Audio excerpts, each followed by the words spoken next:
그림은 남극빙하 연구를 통해서 알아낸 과거 40만 년 동안의 해수면의 높이, 그 다음 기온 편차, 대기 중의 CO2 농도 변화입니다. 라고 써 있어요. 자, 우선은 남극빙하 연구 이렇게 나온단 말이에요. 그럼 여러분이 빙하라고 얘기했을 때 빙하가 어떻게 만들어지는지를 좀 알고 계셔야 되죠. 빙하 같은 경우는 바닷물이 있고요. 그냥 단순하게 바닷물이 얼었다 이렇게 공부하시면 안 된다는 것쯤은 꼭 알고 계셔야 돼요. 이 바닷물이 증발을 합니다. 그죠? 증발을 해서 대기 중에 수증기가 되고요. 이 대기 중에 수증기가 구름이나 이런 걸 만들고 비나 눈 이렇게 돼서 내려가지고 얼게 된 것이 빙하다. 이렇게 되는 거잖아요. 그죠? 그 다음에 빙하 연구를 통해서 해수면의 높이? 해수면의 높이에 영향을 주는 건 뭐겠어요? 빙하라고 얘기했으니까 빙하가 녹으면 해수면이 올라갈 거고요. 그죠? 그 다음에 기온 편차? 편차는 당시 기온 빼기 현재 기온이니까 기온 편차가 플러스면 그 당시에가 굉장히 따뜻했겠구나. 기온 편차가 마이너스면 그 당시에가 차가웠겠구나. 이렇게 될 거고요. 갑자기 대기 중에 CO2의 농도라고 나와 있는데 우리 이 정도는 해야죠. CO2는 온실기체. 그죠? 그러니까 지금 CO2의 농도가 높아질 때 기온도 높아지고 있지 않습니까? 완전 비례는 아니지만.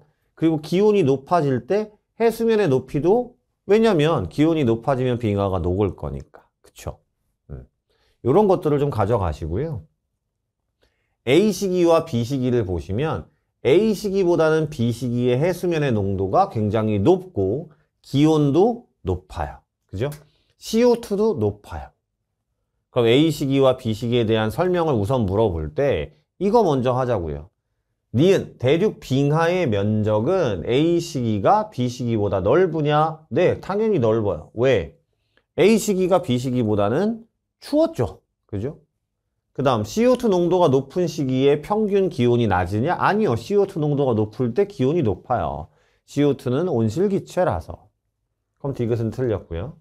자, 기억이 문제예요. 산소 동위 원소 비. 자, 이거를 이제 설명을 해야 되는데 보실게요. 제가 아까 빙하가 어떻게 만들어지는지 설명해 드렸고 산소 동위 원소 비는 16O, 18O 이건데 이게 무슨 뜻이냐면 물이라고 하는 친구가 H2O잖아요. 이 물을 구성하는 산소가 18O도 있고 16O도 있다 이거야. 질량수가 큰 18O도 있다는 거죠.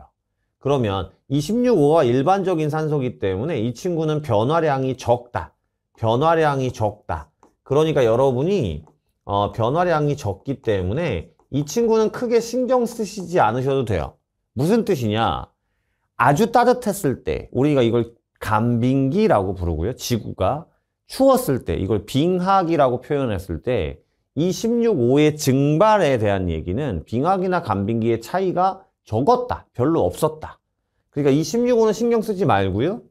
이 18O라는 친구가 이 18O를 포함한 물이라는 친구가 빙하기 때는 증발이 잘 안 될 거고요. 간빙기 때는 증발이 좀 많이 되는 요렇게 생각을 하시는 거예요. 그럼 산소 동위 원소비가 이거라고 하면 빙하 코어 속에 산소 동위 원소비가 크려면 뭐 해야 돼? 이 친구가 포함된 물의 증발량이 많아야 이 친구 빙하에 포함된 산소 동위 원소비 16O는 어차피 똑같으니까 라고 생각하시면 이게 커지겠죠. 그죠? 그럼 증발을 많이 하려면 언제여야 돼요? 간빙기, 따뜻할 때. 그럼 A가 따뜻해요? B가 따뜻해요? B가 따뜻하단 말이에요. 그러니까 빙하 코어 속의 산소 동위 원소비는 A가 B보다 큰 게 아니고요. B가 A보다 커야 되겠죠. 그렇죠? 답은 니은 2번이 되는 겁니다.